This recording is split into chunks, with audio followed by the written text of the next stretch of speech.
Hello বন্ধুরা, welcome to foodie. আজকে কিন্তু আবারও একটা রেসিপি নিয়ে আমি হাজির হয়ে গেছি তোমাদের কাছে। আজকের রেসিপি হচ্ছে ডিমের কারি বা ডিমের ঝোল, যেটা আজকে আমি তোমাদের সঙ্গে শেয়ার করব। ডিম কারি অনেকেই কিন্তু বাড়িতে বানায়, মানে মোটামুটি সবার বাড়িতেই হয়, একদম পরিচিত একটা ডিশ আমাদের বাঙালিদের জন্য। কিন্তু আমি কি দেখাবো বলো তো? আমি দেখাবো একদম সহজ আর চটজলদি করার উপায়। সেই জন্যই বলছি, চলো ভিডিওটা স্কিপ না করে প্রথম থেকে শেষ অবধি দেখো, আশা করি তোমাদের উপকারে আসবে। চলো ভিডিওটা শুরু করা যাক। কড়াইয়ের মধ্যে তেল নিয়ে তেলটা খানিকক্ষণ গরম করে নেব। এবার এর মধ্যে আমি দিয়ে দেব কুচিয়ে রাখা পেঁয়াজ। আমি কিন্তু অন্য কোনো ফোড়ন আর অ্যাড করিনি, প্রথমেই আমি কিন্তু পেঁয়াজটাই ফোড়ন হিসেবে দিয়ে দিচ্ছি। এবার দিয়ে দেব পরিমাণ মতো নুন আর সামান্য হলুদ গুঁড়ো। এবার এগুলোকে খুব ভালোভাবে মিক্স করে নেব আর পেঁয়াজটা হালকা ভাজা হতে দেব।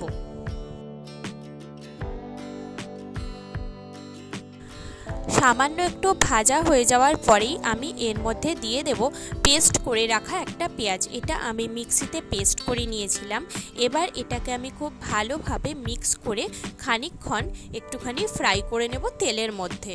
এখন আমি এর মধ্যে দিয়ে দেব কিছুটা পেস্ট করে রাখা আদা আর সামান্য পরিমাণে রসুন। তোমরা তোমাদের পরিমাণ মতো এটা দিয়ে দেবে। তারপরে আমি এটাকে ওই পেঁয়াজের সঙ্গে খুব ভালোভাবে মিক্স করে নেব।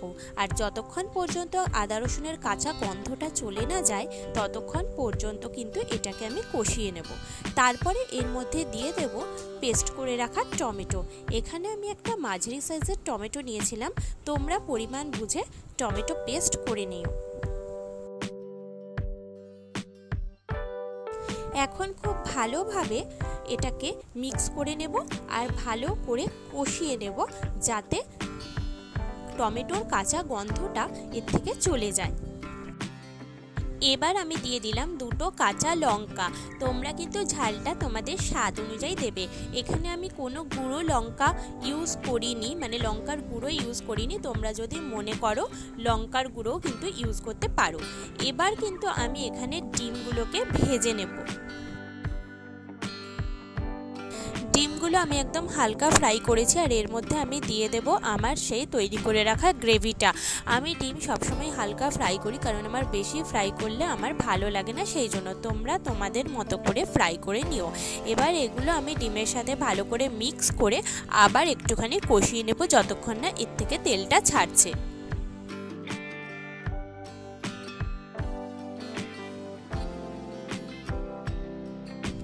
এবার আমি এর মধ্যে দিয়ে দেব পরিমাণ মতো জল। তোমরা কীরকম ঝোল রাখবে সেই অনুযায়ী জল দেবে।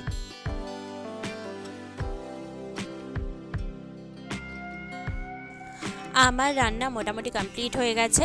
যদি ভিডিওটা ভালো লেগে থাকে প্লিজ একটা লাইক, কমেন্ট আর শেয়ার করে দিও।